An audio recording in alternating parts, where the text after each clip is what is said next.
বিসমিল্লাহির রহমানির রহিম। আসসালামু আলাইকুম। 20 মার্চ রাত 21 তারিখ পড়লেই ঈদের নামাজ পড়তে যেতে হবে।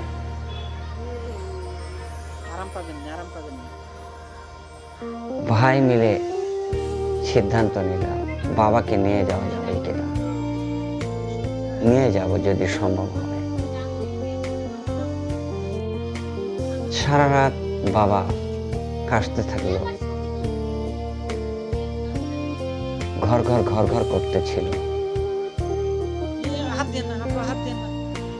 কাশি হচ্ছিল, কাশের ওষুধ খাওয়ানো হলো।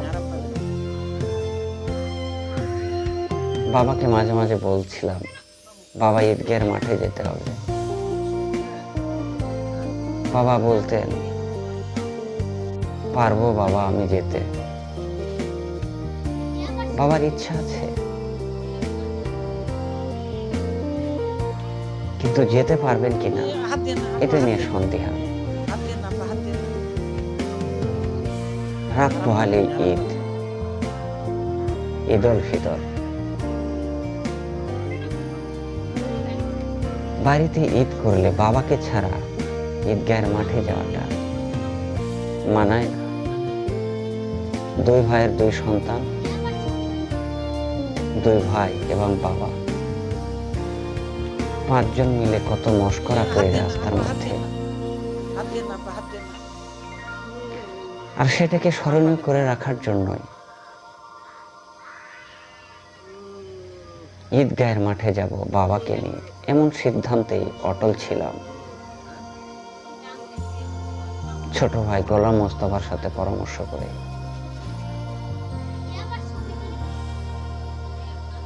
ঈদের আগের রাতে বাবা বলছিলেন, কবে ঈদ বাবা?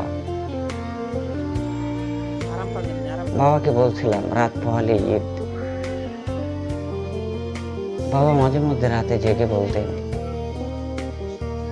রোদ কেন বের হচ্ছে না? গভীর রাতে যে তিনি ঘুমিয়েছিলেন সেটা ভুলে গেছে। তার মানে স্মরণ শক্তি অনেকটা লোপ পেয়ে গিয়েছে।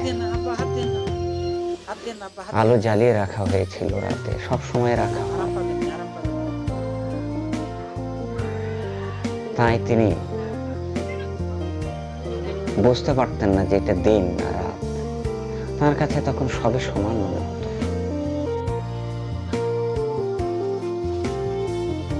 বাবাকে জানালাম, বাবা ঈদের মাঠে আর কোনোদিন যেতে পারবেন কিনা, আজকে একটু যাওয়ার চেষ্টা করবেন। বাবা কোনো উত্তর দিলেন না। হয়তো বাবা বুঝতে পারেননি। বাবাকে খুব নার্ভাস মনে হচ্ছিল। হয়তো আমার ওই কথাটাতে তিনি একটু চিন্তার শক্তিতে নিয়েছেন। তিনি হতাশায় ভুগছিলেন, হয়তো যেতে পারবো না।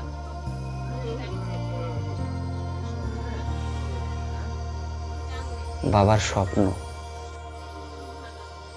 মাঝে মাঝে মনে করিয়ে দিতাম, এই করলে এটা হবে, ওটা করলে ওটা হবে।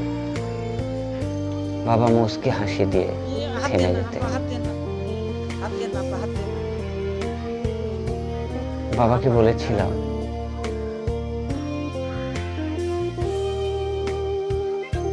বাবা আপনার সামনে রাখা ব্যানারগুলো কেমন লাগে বাজারে টাঙানো আপনার নাম শুনে? বাবা মুচকি হেসে বলতেন,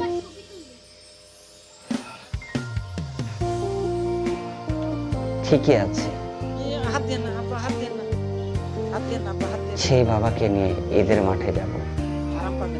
সারা রাত বাবার শয়তানে শুয়ে থেকে চিন্তা করছিলাম। মাঝে মাঝে তাকিয়ে দেখছিলাম, এই বাবাকে নিয়ে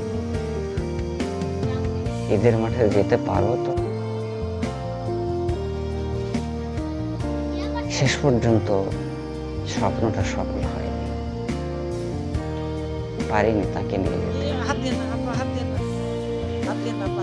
সালামু আলাইকুম।